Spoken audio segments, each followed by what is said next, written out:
म्हणता म्हणता 14 महिने झाले जबाबदारी घेऊन. परंतु ही जबाबदारी ज्यावेळी स्वीकारली त्यावेळी दादाने एक शब्द दिला की दादा तुम्ही पुण्यामध्ये बघण्याची तुम्हाला आवश्यकता नाही.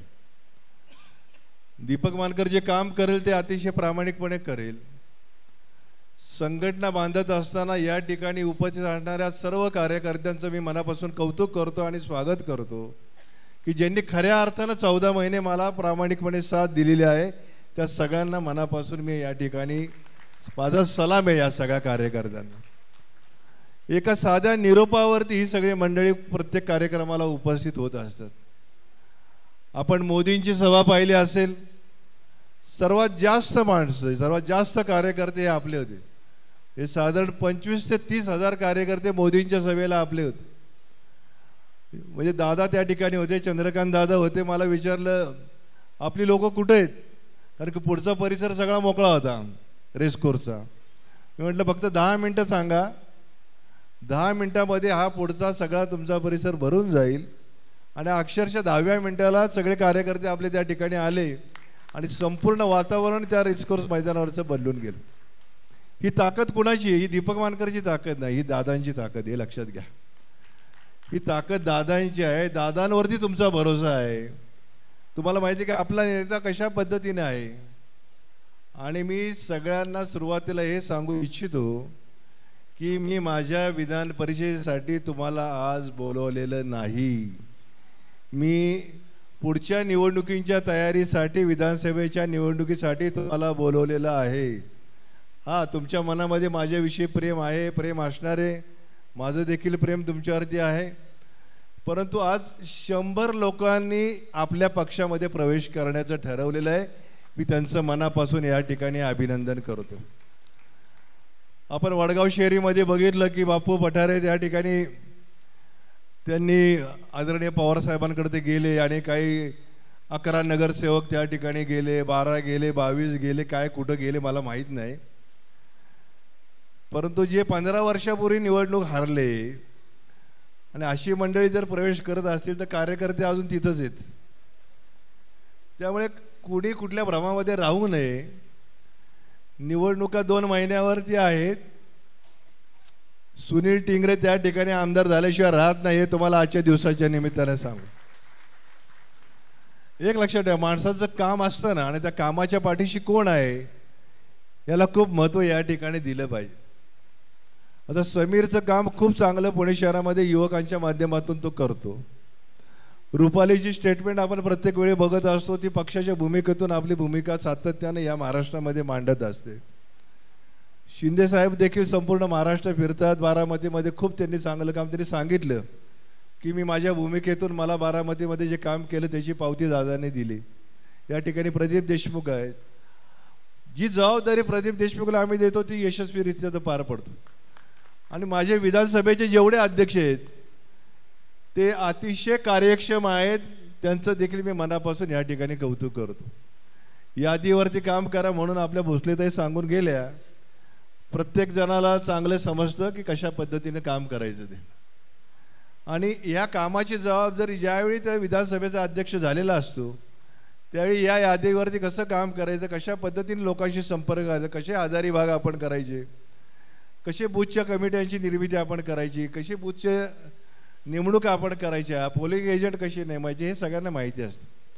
आणि हे का आज या निवडणुकीच्या रिंगणामध्ये आलेले नाहीत.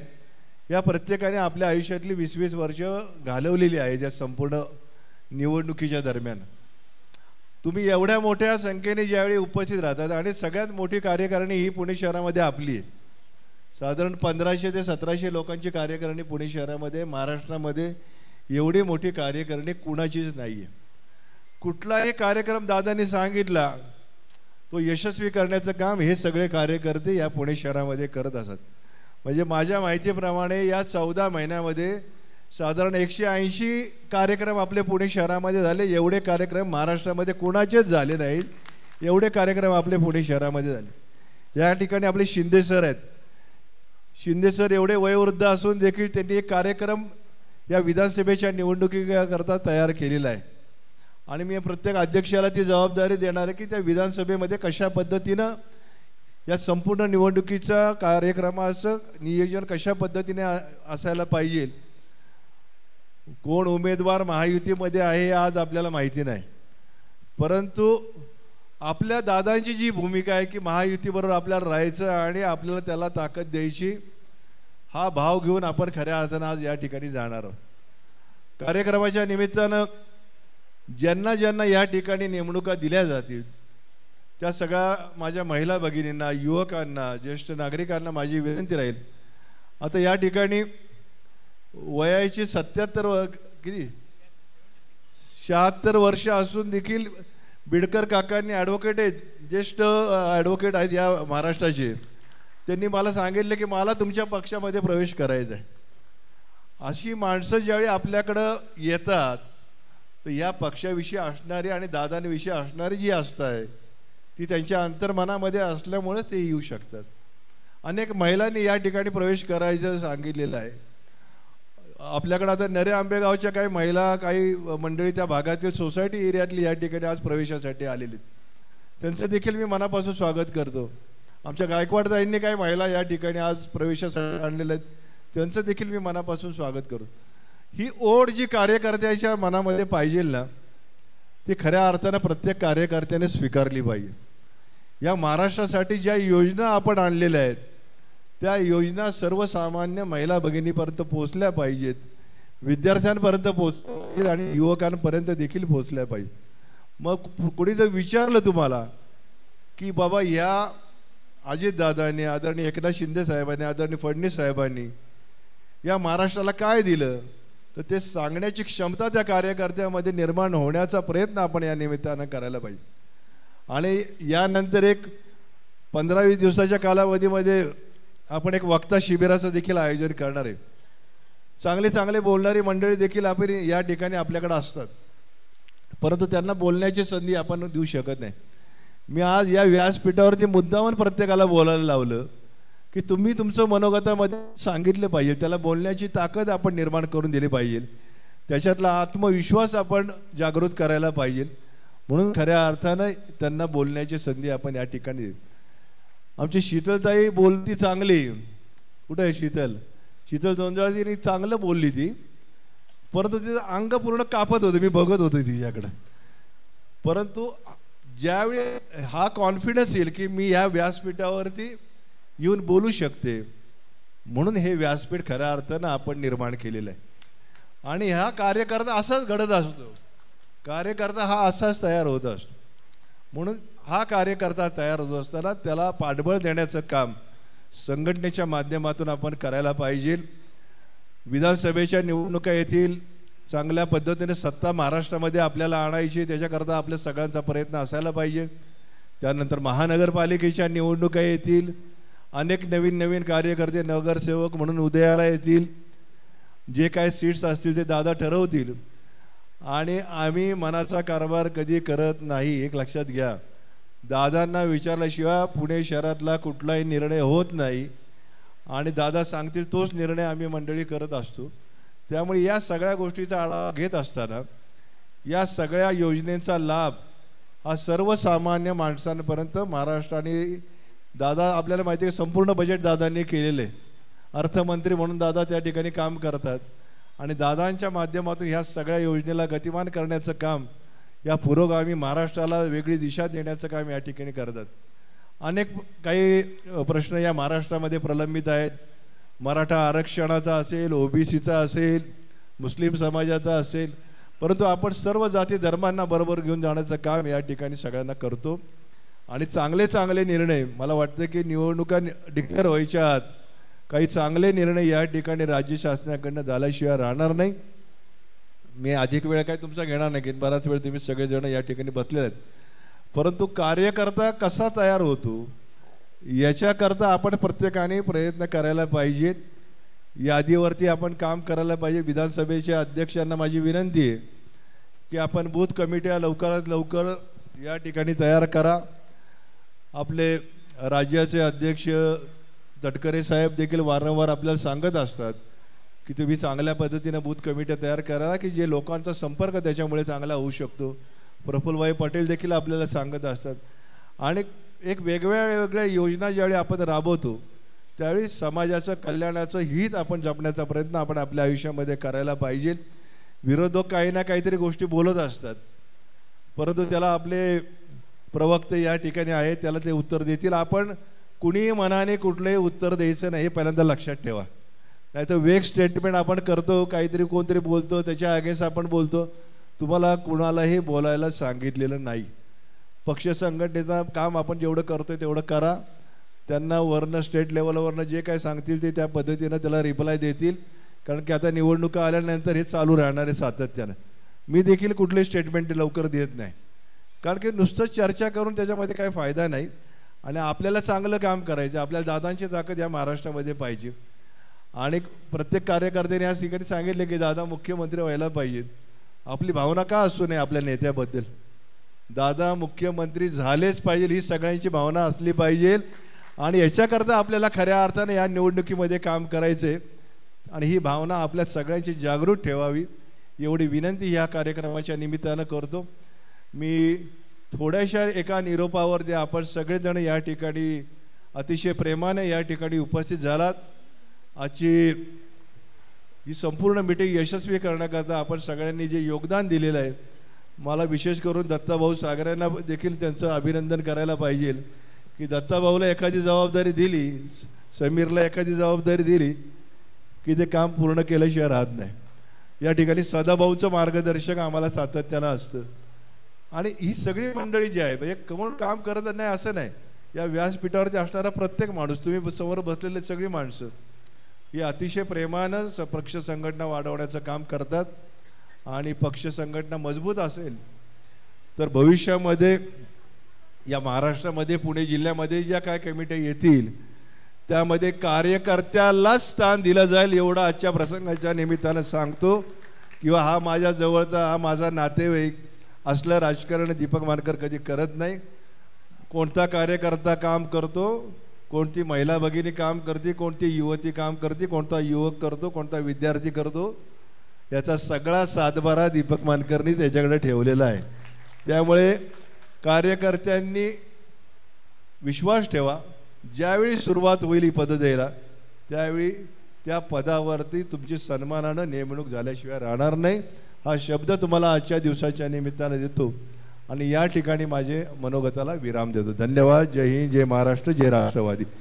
आदरणीय अजितदादांच्या नेतृत्वाखाली पूर्ण महाराष्ट्रामध्ये राष्ट्रवादी काँग्रेस पक्षाची गौडदौड चालू आहे.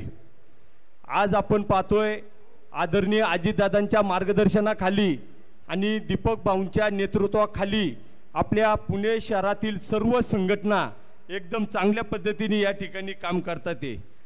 यावेळी नुकत्याच झालेल्या लोकसभेच्या निवडणुकीमध्ये महायुतीचा घटक पक्ष म्हणून सर्वात जास्त ताकदीने पुणे शहरामध्ये जर कोणी काम केलं असेल तर आपला हा राष्ट्रवादी काँग्रेस पक्ष आहे. आज आपण सर्वजण पाहतोय नुकतंच झालेलं अर्थसंकल्प असेल त्यामध्ये सर्व घटकांना एकत्रितपणे सामावून क्रांतिकारी पद्धतीने चांगल्या पद्धतीने महाराष्ट्रामध्ये योजना राबवण्याचं काम आदरणीय अजितदादांनी केलेलं आहे. आज आपण पाहतोय की सर्वात महत्त्वाची योजना लाडकी बहीण योजना आज तमाम महाराष्ट्रातील माता भगिनींनी दादांना अक्षरशः या योजनेमुळे डोक्यावर घेतलेलं आहे. भाऊ सांगायला देखील आनंद वाटतोय. 14 महिने राष्ट्रवादी युवक काँग्रेसचा पदभार सांभाळत असताना आपण वेळोवेळी प्रत्येक कार्यक्रम असेल आर्थिक पासून तर आपली ताकद देण्याचं माझ्यासारख्या एका सामान्य कार्यकर्त्याला बळ दिलं आणि मला ताकद देत नसून पुणे शहरातील सर्व सेलचे अध्यक्ष असतील, प्रभागातील अध्यक्ष असतील, विधानसभेतील अध्यक्ष असतील, प्रत्येकाला भाऊ आपण आर्थिक दृष्ट्या देखील ताकद देण्याचं खऱ्या अर्थानं काम आपण आपल्या अध्यक्षमध्ये करत आहात. मी पुणे शहराच्या सर्व संघटनेच्या वतीने देखील भाऊ आपलं मनापासून आभार मानतो. येणाऱ्या विधानसभेची तयारी करण्यासाठी आज आपण सर्व एकत्रित आलेलो आहोत. लोकसभेला ज्या पद्धतीने आदरणीय शहराध्यक्ष दीपक भाऊ मानकरांनी महिलांचे सेल असू देत, युवक युवती सर्व पदाधिकाऱ्यांचे 15-15 जणांचे 8-8 जणांचे ग्रुप केले होते व भाऊ तुम्ही ज्या पद्धतीने सर्व ठिकाणी जिथे जिथे आपले उमेदवार आता विधानसभेलाही दादा देतील तिथे आपण पोहोचण्यासाठी आपल्या दादांनी जी आज महाराष्ट्रासाठी सगळे उपक्रम जे आणलेले आहेत ते आपण कशा पद्धतीने पोहोचवू शकतो यासाठी आपल्याला रात्रंदिवस कष्ट करावे लागणार आहेत. एकमेकांचे मतभेद सगळे बाजूला ठेवून आपण एकमेकांच्या हातात हात घट्ट रोवून आपण राष्ट्रवादीचा गड कसा सांभाळू यासाठी प्रयत्न करायचा आहे. लाडकी बहीण योजना सफल झाल्यावर आपलं मनपूर्वक अभिनंदन, आपले सर्वांचं मनपूर्वक अभिनंदन. आज मी थोडक्यात लाडकी बहीण योजनावर बोलणार आहे. लाडकी बहीण योजना हा उपक्रम अख्खे महाराष्ट्रात व पुण्यात राबवला गेला. पुण्यातही आम्ही भाऊचे मार्गदर्शनाखाली जास्तीत जास्त फॉर्म भरायचा प्रयत्न केलं. लाडकी बहीण योजनाचा लाभ 1 कोटी आधी महिलांनी घेतलेला आहे. लाडकी बहीण योजनामुळे दर महिना 1500 रुपये महिलांचे अकाउंटमध्ये जमा होत आहे. तिसरे महिन्यात लाडकी बहीण योजनेचा लाभ 1 कोटी जास्त महिलांनी अजून ते पण घेतला आहे. आता लाडकी बहीण योजनामुळे सर्वसामान्य लोकांना खूप लाभ मिळाला आहे. लाडकी बहीण योजना आता घरकाम करणारी महिला ज्यांच्या पगारावर घर चालतं त्यांना लाडकी बहीण योजनामुळे आर्थिक सपोर्ट पण मिळाला आहे. ते आता त्यांचे मुलांचे स्वप्न पूर्ण करू शकतात त्यांच्या शाळेची फीस भरून. खूप काही महिला आहे आपल्याकडं जे होम मेकर आहे. मी नॉट वर्किंग नाही बोलणार त्यांना, कारण की त्यांचं पूर्ण लक्ष आपले घरवर असतं. त्यांचं कर्तव्य बजावून ते आपले घरवाल्यांची जिंदगी सवार असतात. आता तसे महिला असतात जे आपल्या नवऱ्यावर आर्थिक अवलंबून असतात आर्थिक मदतसाठी, तर त्यांना लाडकी बहीण योजनामुळे आर्थिक मदतही मिळाली आहे. त्यांची ॲनिव्हर्सरी असू द्या की त्यांचा बर्थडे असू द्या मूलबाळांचा, की काही घरची वस्तू घ्यायची, साडी द्यायची आपल्या सासूला किंवा आजारी आईला औषधे द्यायची, त्यांना आपल्या दादांनी ही लाडकी बहीण योजना चालू करून खूप मोठी आर्थिक मदत केली आहे. आता गावाकडं आपल्याला ऐकलं असेल की आता सगळे महिला पडतात आणि बँकमध्ये अकाउंट उघडलं आहे. तर दादांनी अजून एक चांगलं काम केलं की डिजिटल लिटरसी पण करून दिली आहे महिलांना, म्हणजे ते आता मोबाईल वापरू शकतात. आता आपल्या गावकडले महिला काय करतात, मोबाईल आणलं, खातं खोललं, बघितलं, ATM ही काढलं आणि त्याचं पिन भाऊ ते त्यांचं नवऱ्याबरोबर शेअर नाही करत. त्या म्हणतात की आमचे रुबाबदार दादांनी आम्हाला हे गिफ्ट दिलेलं आहे. आता खूप काही महिला असे पण असतात. आता मी हा काम राबवलं आहे माझ्या प्रभागात आणि माझे महिला बसलेले आहे ज्यांना लाडकी बहीण योजनेचा लाभ मिळाला. हात वरती करा. ओके. तर असे पण महिला मी बघितलेले जे यतीम असतात, जे अनाथ असतात, ज्यांना कोणीच नाही. मग हा उपक्रम चालू करून दादांनी त्यांना पण खूप मोठी मदत दिली आहे. त्यांनी मला सांगितलं आज आम्हाला हक्काचा आमचा भाव मिळाला आहे, आमचा दादा, आमचा रुबाबदार दादा. एक गोष्ट मला अजून एक सांगायची, मी थोडक्यात बोलते, माझं भाषण खूप लांब चालणार पण मी थोडक्यात बोलते. आता भाऊबद्दल काहीतरी मला बोलायचं. आम्ही मुंबईला गेले होते सर्व महिला आणि आम्ही परत येत होते, तर भाऊचा कंटिन्युअसली कॉल दत्ता भाऊला होता. आमचे महिला जेवण केलं का, त्यांनी व्यवस्थित आहे का, काही तकलीफ झाली का, काही अडचण आहे का, हे सगळे दत्ता भाऊला विचारत होते ते. आणि शेवटची महिला घरी पोहोचेपर्यंत भाऊ जागे होते, ते झोपलेच नाही.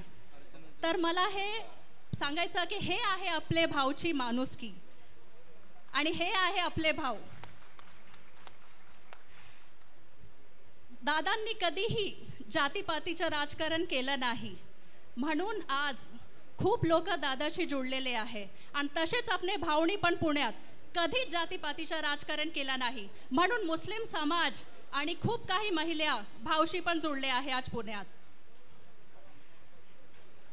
आता दादा इथं नाही है, पण माझी आम्ही कार्यकर्त्यांची एक छोटीशी मागणी आहे दादाला की आमचे भाऊला ताकद द्या आणि भाऊलाच MLC देऊन त्यांना सपोर्ट करा, कारण की त्यांना ताकद मिळेल तर आमची ताकद वाढणार आहे. हो का नाही? ओके. मी भाऊ तुम्हाला हे पण बोलू इच्छिते कावडे गेले मावडे राहिले, कावडे गेले मावडे राहिले आपले, आणि हाच मावळ्या घेऊन आपण विधानसभेच्या कुरुक्षेत्र जिंकूया. मुश्किल मंजिल आमदारकीसाठी हात वरती करून सगळ्यांनी सपोर्ट द्या. आमदारकीसाठी हात वरती करून सगळे सपोर्ट द्या भाऊला.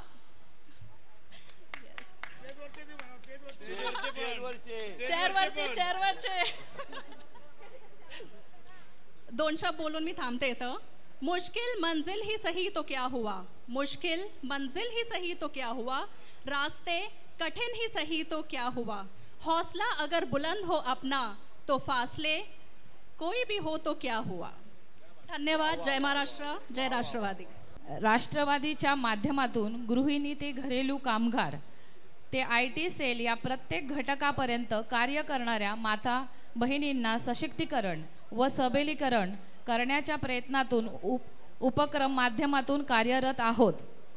भाऊंच्या माध्यमातून भाऊ ज्या पद्धतीने कार्यक्रम घेतात, महिलांसाठी जे कार्यक्रम लावतात, म्हणजे कोथरूडमध्ये, केळेवाडीमध्ये, पुणे शहरामध्ये, सगळीकडेच. मी केळेवाडीचा का उल्लेख करते, कारण आज तिथे सगळ्या महिला घरकाम करून भाऊंच्या माध्यमातून त्यांना बाहेरून काम मिळतं, आणि त्या महिला ज्या आहेत त्या सगळ्या घरी बसल्या, म्हणजे हाताला काम असं त्या पैसे कमवायचं त्यांना एक वेगळं साधन भाऊंच्या माध्यमातून मिळालेले आहेत. आज पुणे शहरामध्ये जे काय संघटन केलं आहे, जी जम्बो कार्यकारिणी केली आहे, ती फक्त भाऊंच्या माध्यमातून झालेली आहे, आणि त्याचं कौतुक करावं तेवढं कमी आहे. त्यामुळे मला असं वाटतं की आज आमदार नाही, खासदार लेवलचा माणूस आहे आपले भाऊ, तर भाऊंना ही आमदारकी मिळालीच पाहिजे. त्यासाठी सगळ्यांनी आपण प्रयत्न करू. मला बोलण्याची संधी दिली त्याबद्दल धन्यवाद. नेतृत्व आणि कर्तृत्व हे कोणाकडून उसणं मिळत नाही, तर ते स्वतःच निर्माण करावं लागतं. राजकारण म्हणलं की आरोप प्रत्यारोपांची राळ ही उठणारच, पण डगमगायचं नसतं हे आपल्याला भाऊंनी शिकवलंय. कार्यकर्त्यांना बळ देण्यात दादांनी आतापर्यंत हात कधीच आखडला नाही, आणि आता हाच हात मजबूत करण्यासाठी ही आपल्यामध्ये आता जी मरगळ आली आहे ती झटकून आपल्याला काम करायचंय. आता सध्या आपण अनेक गोष्टींवरती विचार करतोय की पुढे काय होणार, कसं होणार. लक्षात घ्या, आपल्याला एक असा नेता लाभला आहे जो कार्यकर्ता संघटनेमध्ये काम करेल, जो कार्यकर्ता लोकांचे प्रश्न सोडवण्यासाठी योगदान देईल, त्याच्या श्रमाचं सोनं हे नक्की होणार आहे. जो दादांच्या सोबत निष्ठेने राहील, निष्ठेने काम करेल, त्याला 100% न्याय मिळतो. ज्या प्रकारे दादांनी आपल्याला घडवलेलं आहे, ज्या प्रकारे दादांनी आपल्याला बळ दिलेलं आहे, एक सर्वोत्तम लोकनेता म्हणून दादांनी स्वतःला सिद्ध केले. पण आता ही कार्यकर्त्यांची वेळ आहे की आपण दादांचे कार्यकर्ते म्हणून आता आपण स्वतःला सिद्ध करायचंय. अनुकूल दिवसात दिसणारी 100 डोकी म्हणजे संघटना नसते, तर प्रतिकूल दिवसात साथ देणारे मोजके शिलेदार म्हणजे संघटना.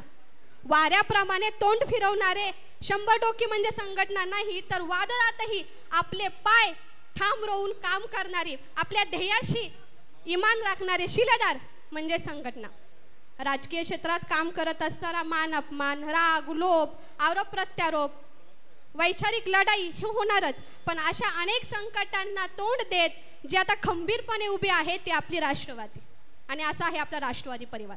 गेल्या 2-3 दिवसापासून अनेक अशा बातम्या येत आहेत, कोण कुठे जातंय, कोण कुणाला भेटतंय, याचं आपल्याला काहीही घेणं देणं नाहीये. भाऊंच्या नेतृत्वात आपण कालही दादांच्या सोबत होतो, आजही दादांच्या सोबत आहोत, आणि उद्याही आपण दादांच्या सोबत असणार आहेत, हे सगळ्यांनी लक्षात घ्यायचंय. काही वेळा होतं, संकट येतात, अडचणी येतात, निराशाही दाटते, पण डगमगायचं नसतं हे आपल्याला महाराजांनी सांगितले. जेव्हा पुरंदरसह 23 किल्ले मिर्झा राजाला दिले, त्यावेळी आपल्या स्वराज्यामध्ये केवळ 16 किल्ले शिल्लक होते. अवघ्या 9 वर्षांनी छत्रपती शिवरायांनी स्वतःचा राज्याभिषेक करून घेतला, त्यावेळी स्वराज्यात 361 किल्ले होते. त्यामुळं डगमगायचं नसतं, जिद्दीनं कामाला लागायचं असतं. आपल्या सोबत जनमत आहे, जनता आपल्या पाठीशी आहे. कोणतंही कारण सबब न सांगता परिस्थिती काय, एक लक्षात घ्या, परिस्थिती ही माणसाला घडवतही नाही आणि परिस्थिती माणसाला बिघडवतही नाही, कारण माणूसच परिस्थिती घडवत असतो, आणि येणारी परिस्थिती ही आपल्याला दादांसाठी आपण घडवायची. त्याच्यामुळे माझं एकच सांगणं आहे, चला तर मग नव्याने सुरुवात करूयात, जोमाने काम करूयात. आयुष्यामध्ये काहीतरी स्वप्न, ध्येय, महत्वाकांक्षा असावी लागते, तरच आयुष्याचा पुढचा प्रवास करता येतो, पुढे झेप घेता येते. आणि आपल्या सर्वांचं स्वप्न काय आहे, दादांना आपल्याला कोणत्या खुर्चीवर बघायचं हे आपल्याला सगळ्यांना माहिती, त्यामुळे सांगायची गरज नाहीये. तर आपल्या दादांसाठी येणारं राजकीय मैदान आपल्याला गाजवायचं हे प्रत्येक कार्यकर्त्यांनी आता लक्षात ठेवलं पाहिजे. त्याच्यामुळे माझी सगळ्यांना एक विनंती आहे, जोबाने काम करूयात, नव्या उमेदीने काम करूयात. जे आपल्यामध्ये मरगळ आलेले आहेत ती झटकून आता काम करायचे. सणासुदीचे दिवस आहेत, पण लक्षात घ्या ही एक दिवाळी जर तुम्ही दादांसाठी दिली तर पुढच्या 4 दिवाळ्या तुमच्या सुखात जाणार आहेत. त्याच्यामुळे सगळ्यांनी आता ही मरगळ झटकून काम करायचंय. जब आंखों में अरमान लिया मंजिल को अपना मान लिया, जब आंखों में अरमान लिया मंजिल को अपना मान लिया, फिर मुश्किल क्या और आसान क्या, बस ठान लिया तो ठान लिया. आणि आज आपली परत तुमची ताकद आज सिद्ध झाली, त्यासाठी आपण सर्वात प्रथम भाऊंसाठी आपण टाळ्या वाजवूयात सगळ्यांनी. कारण का भाऊ कायमच कुठला पण कार्यक्रम घ्यायचा तर त्याचं नियोजन एकदम व्यवस्थित करतात.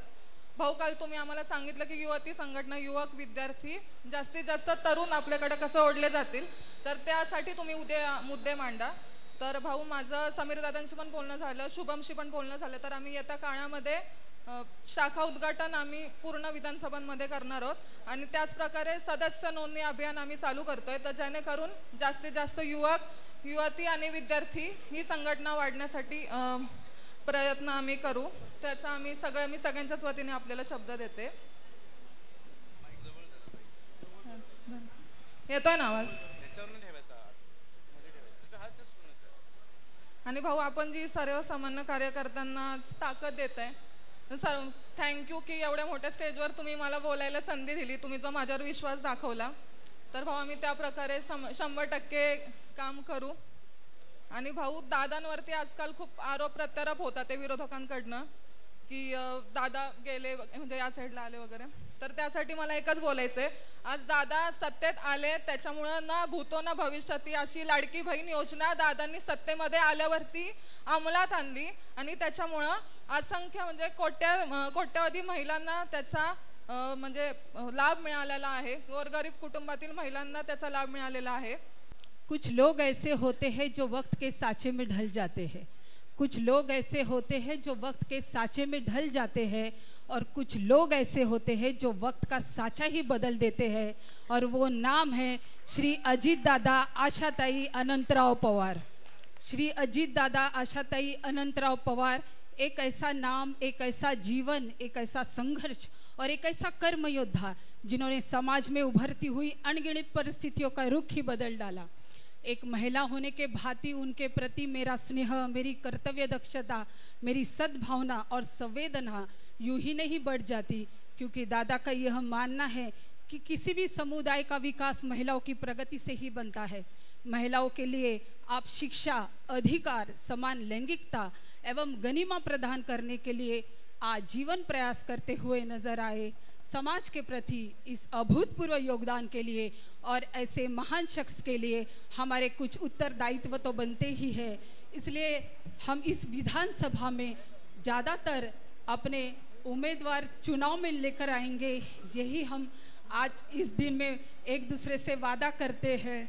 हम अपने पक्ष को कुछ इस तरह से मजबूत बनाएंगे कि अब विभिन्न पक्षों को कोशिशों की नहीं, साजिशों की ज़रूरत पड़ेगी.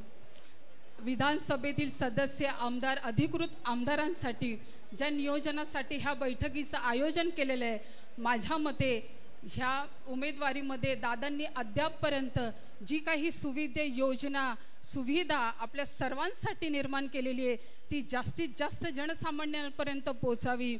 आणि सर्वांना एक ती माहिती पुस्तकच असायला हवं असं माझं थेट मत आहे.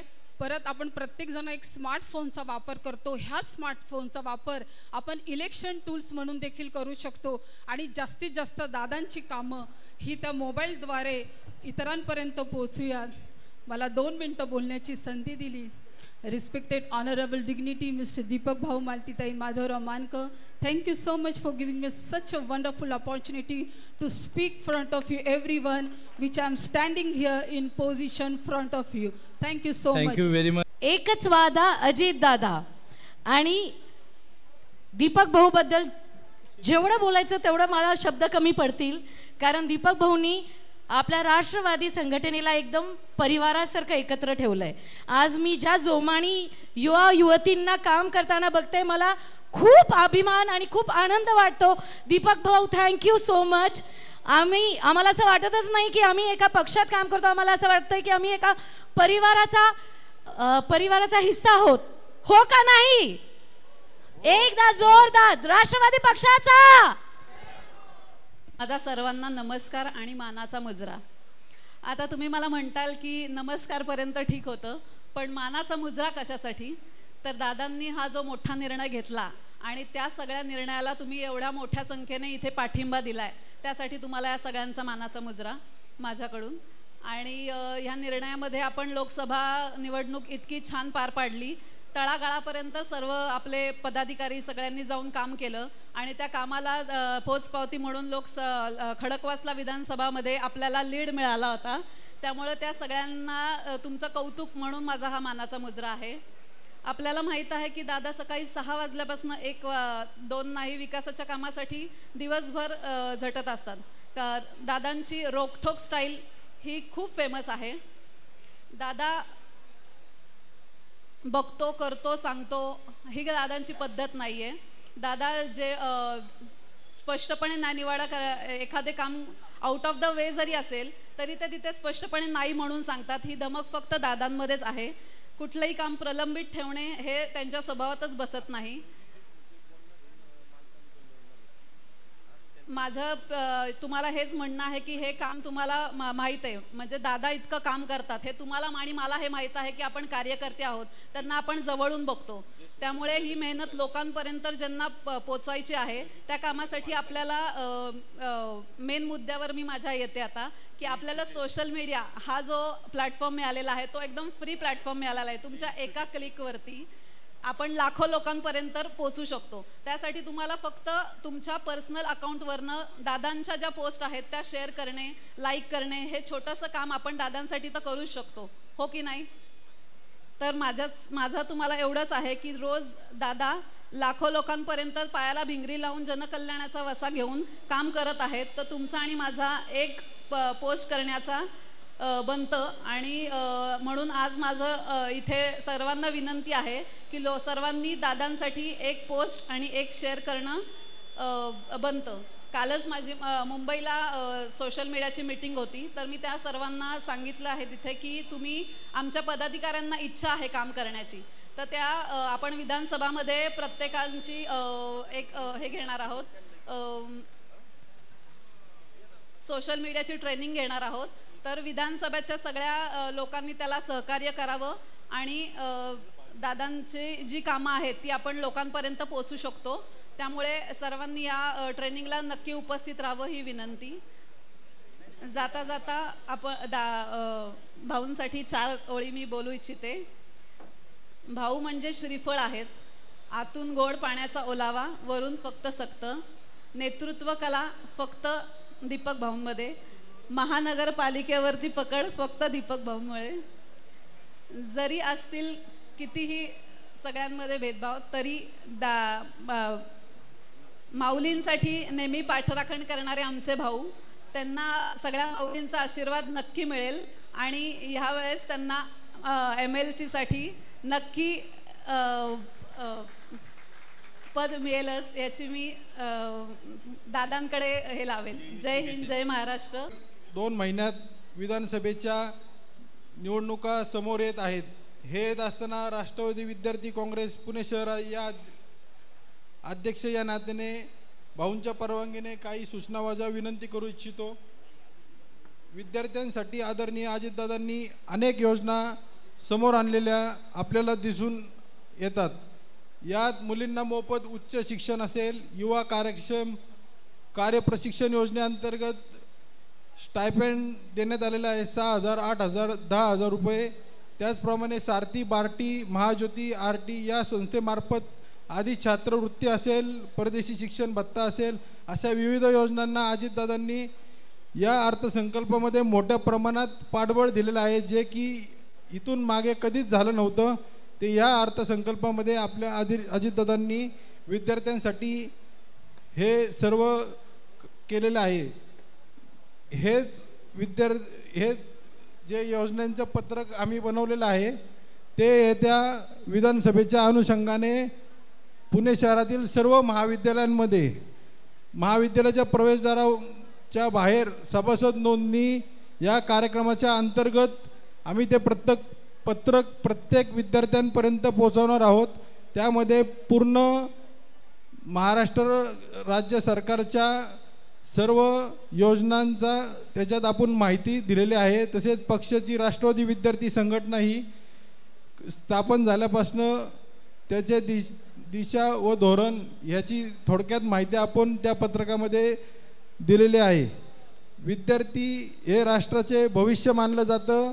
जर चांगले विद्यार्थी घडले तर चांगले राष्ट्र घडते। चांगले विद्यार्थी केव्हा घडतात? जेव्हा ते स्वतःच्या पायावर उभे राहतात।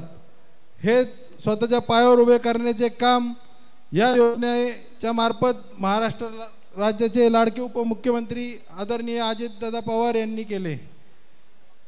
तसेच येत्या विधानसभा निवडणुकीच्या संदर्भात राष्ट्रवादी विद्यार्थी काँग्रेसचे सर्व पदाधिकारी सोशल मीडियाच्या मार्फत तसेच कॉलेजच्या मार्फत प्रचार करणार आहे। अध्यक्षपदाची धुरा हातात घेतल्यानंतर खऱ्या अर्थानं पुणे शहरामध्ये राष्ट्रवादी काँग्रेस पक्षाला एक नवचैतन्य प्राप्त करून देण्याचं काम अजितदादांच्या नेतृत्वाखाली केलेलं आहे। म्हणूनच उपस्थित असलेले सर्व आम्ही पदाधिकारी आणि सर्व कार्यकर्त्यांनी राज्यपाल नियुक्त आमदार तुम्ही व्हावं ही शिफारस सर्किट हाऊसला आम्ही सर्वांनी एकमुखाने केली आणि शिफारस केल्यानंतर नेतृत्व जो निर्णय घेईल तो आपणा सर्वांना मान्य करणं किंवा त्याला सामोरं जाणं ही आपली सर्वांची नैतिक जबाबदारी आहे।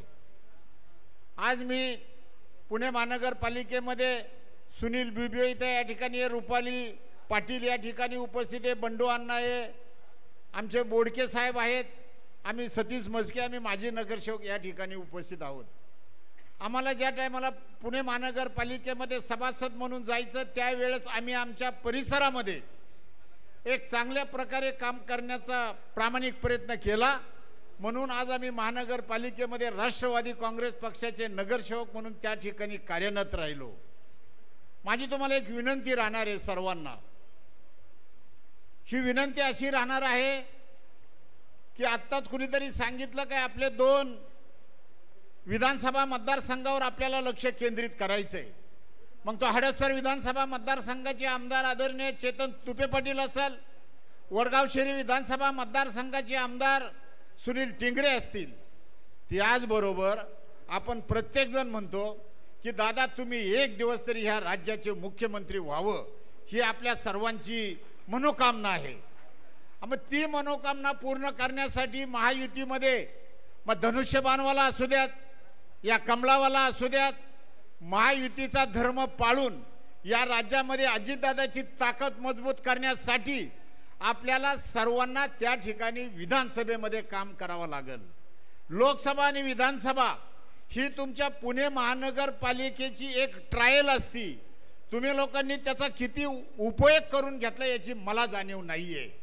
परंतु तुम्ही फेसबुकवर पाहत असाल, आम्ही आमच्या परिसरामध्ये काम करत असताना लोकसभेची निवडणूक असू द्या तर विधानसभेची निवडणूक असू द्या, त्याबरोबर महानगरपालिकेच्या निवडणुकीची सुद्धा तयारी ही आपली झाली पाहिजे। बूथ कमिटीवर कोणतरी आता या ठिकाणी बोललं, बूथ कमिटीवर बोलत असताना मी माझा स्वतःचा अनुभव तुम्हाला सांगतो की 1985 पासून मी या बूथ कमिटीचं काम करणारा कार्यकर्ता आहे आणि म्हणूनच 1989ला ग्रामपंचायतमध्ये 350 मतामध्ये निवडून येण्याची भूमिका मी त्या कार्यकाळामध्ये घेतली। ग्रामपंचायत आमच्या झाल्या, जिल्हा परिषद झाल्या, पंचायत समिती झाल्या, पण पुणे शहरामध्ये कार्यकर्त्याला ती उणीव आहे। कारण पुणे शहरामध्ये कार्यकर्त्याला फक्त महानगरपालिकेची निवडणूक, विधानसभेची निवडणूक आणि लोकसभेची निवडणूक ह्या 3च निवडणुकीला सामोरं जावं लागतं। आमच्याकडे कधी विकास सोसायटीची असती, ग्रामपंचायत असती, पंचायत समिती असती, जिल्हा परिषद असती। माझ्या माहितीप्रमाणे या महानगरपालिकेमध्ये दिलीप भराटे, मी आणि दत्ता धनकवडे आम्ही 3घच असे आहोत की आम्हाला ग्रामपंचायतीचा पंचायत समितीचा, जिल्हा परिषदेचा आम्हाला अनुभव आहे. ह्या महाराष्ट्र राज्याचा जो अर्थसंकल्प झाला तो न भूतो न भविष्यती असा झाला. आजपर्यंत ह्याच्यामध्ये कधीही महिलांना किंवा युवकांच्याकडं कधीही धोरणात्मक निर्णय बघितलेला नाही किंवा त्यांना अर्थसहाय्य मिळण्याबाबतचा दृष्टिकोन कधी आजपर्यंत झाला नाही. परंतु एक अजितदादा यांनी ह्या महाराष्ट्राच्या युवकांच्यासाठी आणि महिलांच्यासाठी दूरदृष्टी ठेवून असा अर्थसंकल्प केलेला आहे की त्याचा आपण विचार केला पाहिजे. फक्त आपण सर्व स्टेजवरती मान्य फक्त लाडकी बहीण योजनेचं आपण जसं कौतुक करतो त्याचबरोबर इतरही गोष्टी दादानी केल्या, जशी महिलांना रोजगाराच्या संदर्भात पिंक रिक्षा असतील, ग्रामीण रोजगाराच्या बाबतीत असतील, महिला बचत गटांना अर्थसहाय्याचा विषय असेल, अशा अनेक योजना दादानी ह्या आपल्या अर्थसंकल्पातून केलेल्या अशा 81 योजनेची माहिती आपल्याला राष्ट्रवादी काँग्रेस पार्टीच्या माध्यमातून, प्रदेश कार्यक्रमाच्या माध्यमातून सर्व ॲपमध्ये दिलेली आहे. ती माहितीही आपण जास्तीत जास्त महिलांच्यापर्यंत आणि ग्रामीण भागामध्ये पोहोचवावी अशी मी आपणास विनंती करतो आहे. आणि या ठिकाणी मी आज सर्वांच्या संमतीनं साहेब 2 ठराव प्रत्येकाजणांनी फक्त विचार मांडलेत, कारण मी या ठिकाणी एक 2 ठराव मांडतो, त्या ठरावाला आपण सर्वांनी अनुमती द्यावी अशी मी आपल्याला विनंती करतो आहे. त्यातला पहिला ठराव आहे की ह्या राज्याचा भविष्यातला मुख्यमंत्री हे अजितदादा पवार झाले पाहिजेत. त्यासाठी दृष्टिकोनातून आपण सर्वांनी साथ द्यावी अशी मी तुम्हाला विनंती करतो आहे. हा एक माझा पहिला ठराव आहे. त्याचबरोबर आज आपले दीपक भाऊ मानकर साहेबांची माझी पहिल्यांदाच साहेब तुमची माझी पहिल्यांदाच या ठिकाणी भेट आहे. परंतु आम्ही ज्यावेळी चर्चा करत असतो, संघटनात्मक काम करत असताना त्यावेळी आम्हाला वेगवेगळे विचार आम्हाला मांडले जातात. किंवा विचार सांगितले तर पुणे शहरामध्ये अमुक आहेत, तिकडे तोपे साहेब आहेत, ग्रामीण भागामध्ये गारेटकर साहेब आहेत. परंतु दीपक भाऊंचं मी साहेब तुमचं काम आम्हाला कायम या ठिकाणी केराड साहेब आणि श्रीकांत कदम साहेब आम्हाला सांगतात की तुम्ही दुपारी 2 वाजल्यापासून संध्याकाळी 6 वाजेपर्यंत जनता धर्म रोज चालून लोकांच्या आणि कार्यकर्त्यांचे तुम्ही बाजू ऐकून घेऊन तुम्ही त्यांचे प्रश्न सोडवण्याचे सतत कार्य करत असतात. तर दीपक भाऊंना जर लोकप्रतिनिधीमधून जर त्यांना या ठिकाणी जर पक्षानं ताकद दिली तर त्यासाठी आपल्या सर्व लोकांना चांगल्या पद्धतीची ताकद आणि सहकार्य होणार आहे. त्या दृष्टीने मी दुसरा ठराव मांडतो की जे 12 राज्यपाल नियुक्ती आमदार होणार आहेत त्यामध्ये दीपक भाऊ मानकरांचा प्रस्ताव आपण पुणे शहराच्या वतीनं सर्वजण ताकद लावून त्या ठिकाणी दिली पाहिजे. नुसतं हात वरती करून उपयोग नाही, दादांना कुठेही थांबवून त्यांना जबरदस्ती करायला लागली तर करावं लागेल आणि त्यामध्ये महिलांनी जास्त आघाडी घ्यावी अशी मी विनंती करतोय. आणि दीपक भाऊंना येत्या 8 दिवसामध्ये त्यांना आमदारकीची पद मिळेल या दृष्टिकोनाला आपण सर्वांनी त्यांना शुभेच्छाही देऊया. आणि या ठिकाणी मला मान सन्मान दिला, आपण या ठिकाणी मला बोलवलात आणि मला सन्मान दिला त्याबद्दल जय हिंद, जय राष्ट्रवादी. कारण का महायुतीमध्ये आपण नक्कीच आहोत. महायुतीच्या काय जागा वाटप व्हायच्या आहेत नाही व्हायच्या आहेत ते वरिष्ठ ठरवतील. परंतु या मेळाव्यातनं राष्ट्रवादी काँग्रेस पक्ष हा कसा बळकट होईल यासाठी खरं आपली चर्चा होणं गरजेचं आहे. राष्ट्रवादी काँग्रेस पार्टीमध्ये पुणे शहराचे अध्यक्ष म्हणून धुरा सांभाळलेले आपले दीपक भाऊ मानकर आज मला वाटतं 14 महिने झालेले आहेत. त्यांनी अत्यंत उत्कृष्ट पद्धतीने त्यांच्या या पदाची धुरा सांभाळलेली आहे.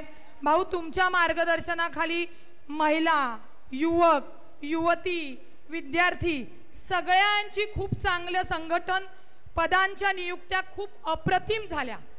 अनेक माझ्या ज्या मैत्रिणी सहकारी आहेत त्यांनी खूप उत्तम भाषण केलं. पण मला इथे सांगावं लागेल की उत्तम भाषण केलं म्हणजे आपला पक्ष बळकट होणार नाही, उत्तम पोस्ट केली म्हणून आपला पक्ष बळकट होणार नाही, किंवा उत्तम नुसतं भाऊंनी दिलेल्या कार्यक्रमावर आलोत आणि पाट्या टाकल्या तरी आपला पक्ष बळकट होणार नाही. भाऊ थोडंसं कडू लागू द्या कारण का मी कडूच आहे, परंतु तुम्ही जे प्रयत्न करता ते प्रयत्न जनतेपर्यंत लोकांपर्यंत जाणं गरजेचं आहे. लोकांच्या मनावर राज्य करणं गरजेचं आहे. मला माहिती जेव्हा माननीय अजितदादांनी महायुतीमध्ये पाठिंबा दिला माननीय दीपक भाऊ यांना शहर अध्यक्ष दिलं, त्यांची फादर बॉडी म्हणजे जी पुरुषांची मेन आपली फादर बॉडी आहे त्याच्यामध्ये भाऊ असतील, नगरसेवक जे सगळे व्यासपीठावर बसलेले आहेत ते असतील, ते चांगल्या पद्धतीने त्यांचं कामकाज चालू आहे.